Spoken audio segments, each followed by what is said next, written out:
اور آپ اس وقت جو دیکھیں میڈیا میں، سوشل میڈیا میں بھی دیکھیں تو ہر پارٹی کے اندر، خاص طور پر نون لیگ کے اندر، خود ان کی پارٹی کے اپنے جو ایم این ایز ہیں یا کینڈیڈیٹس ہیں یا ان کی سی سے وہاں سے آواز اٹھنا شروع ہو گئی ہے کہ اگر آپ ان پی ٹی آئی کے منحرف اراکین کو اگلے الیکشن میں اکاموڈیٹ کرنے جا رہے ہیں، ایڈجسٹ کرنے جا رہے ہیں، تو پھر ہم کس طرح الیکشن لڑیں گے، ہم کس حلقے میں جا کے الیکشن لڑیں گے. تو وہاں بھی مزاحمت شروع ہو گئی ہے، اور جتنی وقت گزرے گا اتنی ہی نون لیگ کے لیے جو ہیں وہ مشکلات بڑھیں گی،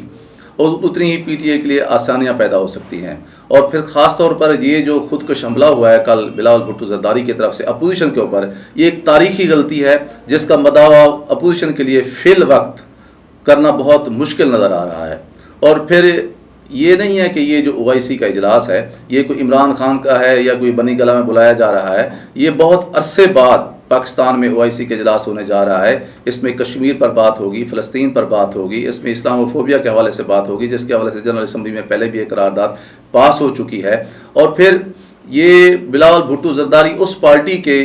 وارث ہیں جس کے بانی ذوالفقار علی بھٹو صاحب تھے. اور ذوالفقار علی بھٹو صاحب کے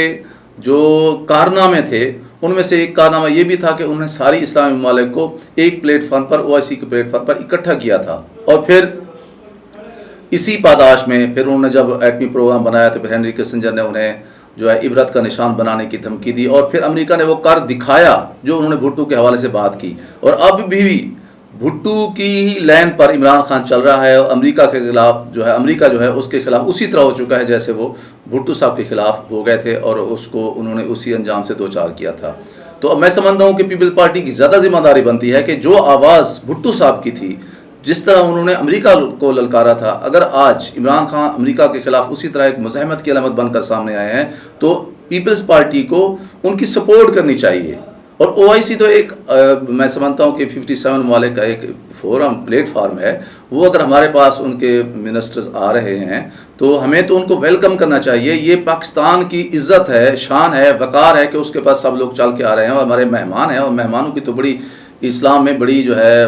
عزت کی تاکید کی گئی ہے. اور پھر اس موقع پر جو ہے چین کے وزیر خارجہ بھی آ رہے ہیں. اور ایک اور بات بھی ہے، وہ ہے یہ وسوسہ، یہ خدشہ، یہ ڈر، یہ خوف اپوزیشن کے دلوں میں کہ جو اس موقع پر جو وفود آئیں گے او آئی سی کے اجلاس میں، اور جو چین کے وزیر خارجہ ہیں، ظاہر ہے ان کی ملاقاتیں سویلین قیادت کے علاوہ ہماری آرمی کی قیادت سے بھی ہوں گی.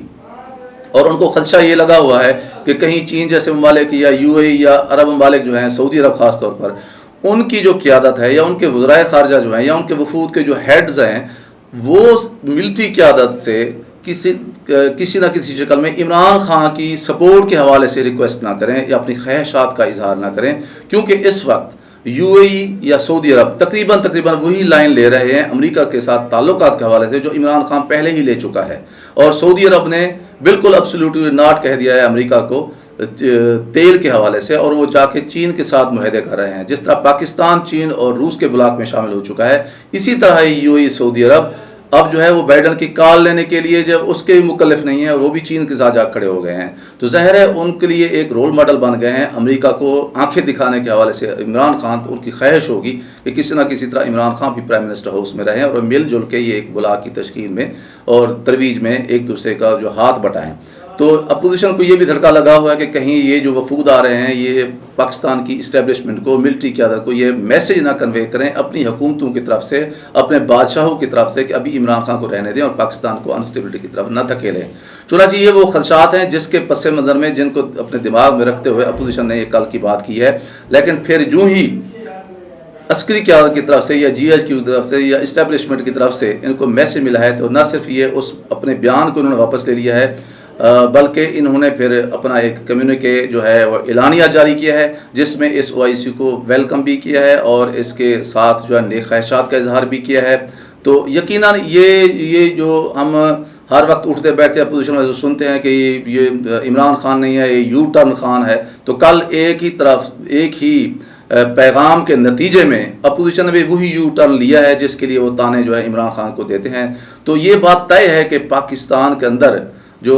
ہماری سیاسی قوتیں ہیں، یہ کہنے کو تو بہت کچھ کہتی ہیں، اپنی آزادی اور ووٹ کو عزت دو اور یہ بات، لیکن کرتی وہی کچھ ہیں جو ہماری اسٹیبلشمنٹ چاہتی ہے۔ پہلے بھی یہی تھا کہ انہوں نے 23 کو یہاں